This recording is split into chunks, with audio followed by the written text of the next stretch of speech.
Olá, sejam bem-vindos ao módulo Finanças e Orçamento Público, aula 2, parte 1, Financiamento dos Gastos Públicos. Sejam muito bem-vindos, eu sou o professor Davi Jonatas Cunha Araújo. E os objetivos da nossa aula hoje são explicitar os fundamentos do financiamento dos gastos públicos e dos créditos interno e externo nas esferas governamentais e nas entidades públicas, identificar as diferenças conceituais e aplicações práticas do financiamento desses gastos e dos créditos interno e externo, e, por fim, relacionar as normas e conceitos às aplicações práticas do financiamento dos gastos públicos e dos créditos interno e externo. Vamos lá. No financiamento dos gastos públicos, nós temos que reconhecer que uma dessas fontes em que financia, que se permite que os gastos públicos sejam executados, são as receitas públicas. Essas receitas públicas também são denominadas de receitas orçamentárias e ela apresenta classificações específicas. Dentre as classificações específicas, nós temos a primeira, que vai se reportar às entidades destinatárias do orçamento, as entidades ao qual o recurso que é orçado ele vai se destinar, ou seja, ele vai ser utilizado por quais entidades? Então, considerando isso, nós temos dois tipos de receita. A receita orçamentária pública e a privada.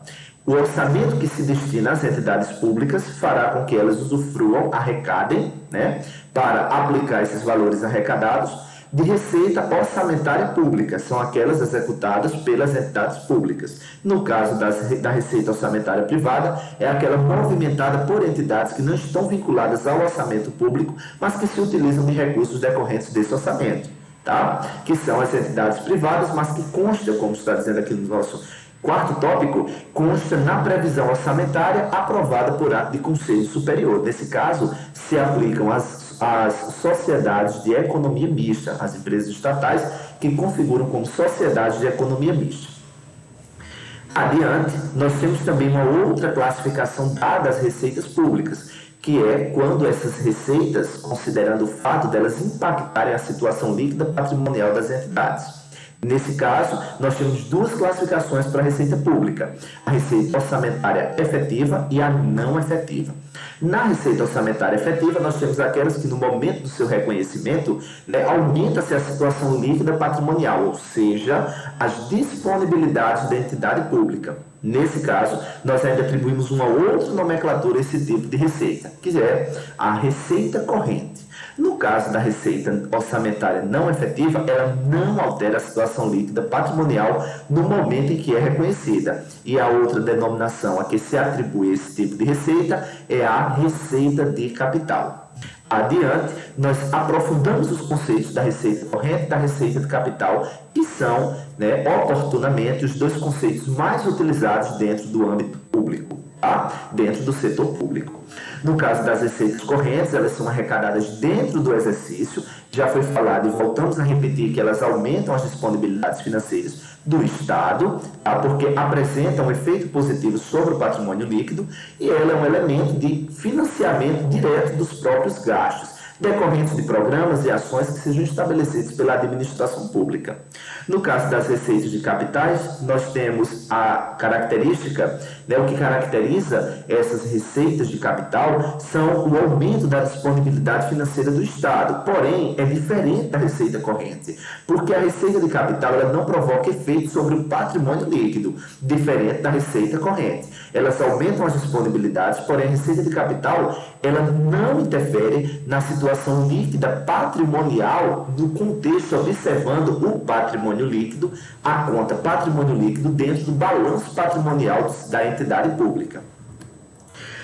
A receita para ser arrecadada, ela apresenta estágios e dentre os três principais estágios da receita nós temos o planejamento, a execução e o controle e a avaliação. O planejamento, ele compreende a previsão de arrecadação da receita orçamentária constante na LOA. A receita que vai ser arrecadada para um determinado órgão, ela deve estar prevista na Lei Orçamentária Anual, que vamos falar um pouco mais à frente. E essa previsão, ela deve seguir uma metodologia já usual pela própria entidade e que seja alinhada à Lei de Responsabilidade Fiscal.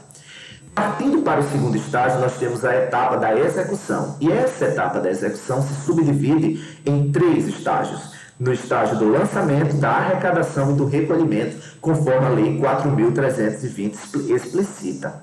No caso do lançamento, nós temos o procedimento administrativo que verifica a ocorrência do fato gerador da receita. Como assim? O evento que vai provocar a arrecadação da receita é reconhecido contabilmente no momento do lançamento.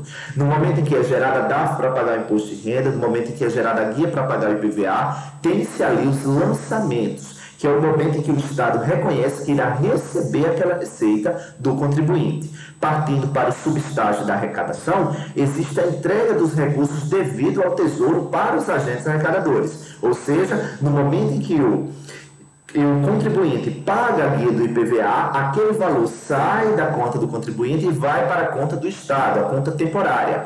Naquele momento, existe ali o procedimento da arrecadação. E, por fim, o recolhimento, ele acontece no momento em que o recurso sai da conta temporária do Estado e é encaminhado para a conta do Tesouro. Então, automaticamente, como esse processo acontece, essas fatias que montam essa transferência do recurso, desde o momento da elaboração da guia até a entrada do recurso correspondente ao IPVA, por exemplo, na conta do Tesouro, constitui-se o estágio, a etapa da execução no processo da arrecadação da receita pública. No controle e avaliação, os procedimentos já não vão mais se concentrar na arrecadação de valores monetários, mas sim em verificar se aqueles procedimentos que foram arrecadados, se aquela movimentação que aconteceu nos dois estágios anteriores, ela aconteceu da maneira legalmente estabelecida. Então, o controle do desempenho da arrecadação ele deve ser realizado em consonância com a previsão da receita, destacando as providências que foram adotadas para que esse processo acontecesse de maneira legal, livre de sonegações, com ações de recuperação de crédito deliberadamente estabelecidas conforme os procedimentos corretos e de maneira que não houvesse nenhum valor deixado de ser arrecadado ou subutilizado. No caso das finanças e orçamento público, nós encerramos a aula agora, para que na próxima aula nós tenhamos a aula 2, crédito interno e externo. Muito obrigado.